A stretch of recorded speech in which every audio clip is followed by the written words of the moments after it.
स्वातंत्र्यवीर सावरकरांना क्रांतिकारी सलाम. आज आपण स्मरण करत आहोत त्या महान क्रांतिकारकाचे ज्यांनी आयुष्यभर देशासाठी संघर्ष केला. स्वातंत्र्यवीर विनायक दामोदर सावरकर यांना पुण्यतिथीनिमित्त विनम्र अभिवादन. 26 फेब्रुवारी 1966 या दिवशी एक तेजस्वी राष्ट्रभक्ताचा देह अंत झाला, पण त्यांचे विचार आजही जिवंत आहेत. महाराष्ट्रातील भगूर या गावी एका बालकाचा जन्म झाला. ते बालक काही साधे नव्हते. तो होता भविष्यातील वादळ. लहान वयातच ज्याने शपथ घेतली होती, देश स्वतंत्र केल्याशिवाय शांत बसणार नाही. याच बालकाने पुढे जाऊन अभिनव भारत संघटना स्थापन केली.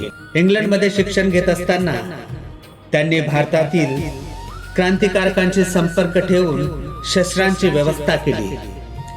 1909 मध्ये त्यांना अटक झाली आणि त्यांना 2 जन्मठेपेची म्हणजे एकूण 50 वर्षाची शिक्षा सुनावली गेली. त्यांना अंदमान येथील सेल्युलर जेल मध्ये ठेवण्यात आले, जिथे त्यांचा अमानुष छळ केला गेला. तिथे त्यांना एकांतवासात ठेवण्यात आले. लोखंडी बेड्या त्यांना घालण्यात आल्या. बैलांसारखं तेल गिरणी ओढणं, नारळाच्या करवंट्या फोडणं, आदेश पाळला नाही तर मारहाण, निकृष्ट अन्न, अशा विविध छळांना त्यांना सामोरे जावे लागले. अंदमानच्या तुरुंगात असताना त्यांनी भिंतीवर कविता लिहून त्या पाठ केल्या आणि नंतर बाहेर आल्यावर प्रकाशित केल्या. त्यांनी अस्पृश्यता निर्मूलनासाठी काम केले. सर्व जातींना मंदिर प्रवेश मिळावा यासाठी त्यांनी प्रयत्न केले. पतित पावन मंदिर स्थापन करून समाजातील सर्व घटकांना एकत्र आणण्याचा एकमेव प्रयत्न केला.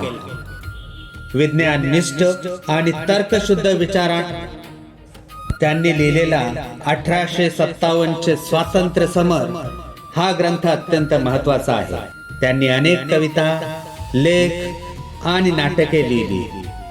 त्यांच्या लिखाणात राष्ट्रप्रेम, इतिहास दृष्टी, सामाजिक विचार आणि तर्कनिष्ठ भूमिका स्पष्टपणे दिसते.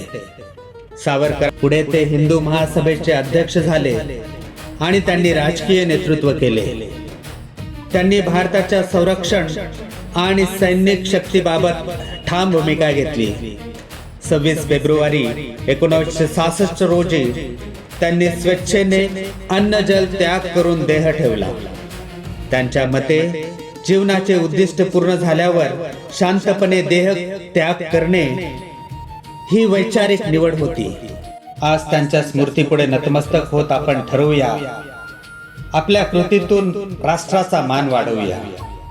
स्वातंत्र्यवीर सावरकरांना कोटी कोटी प्रणाम.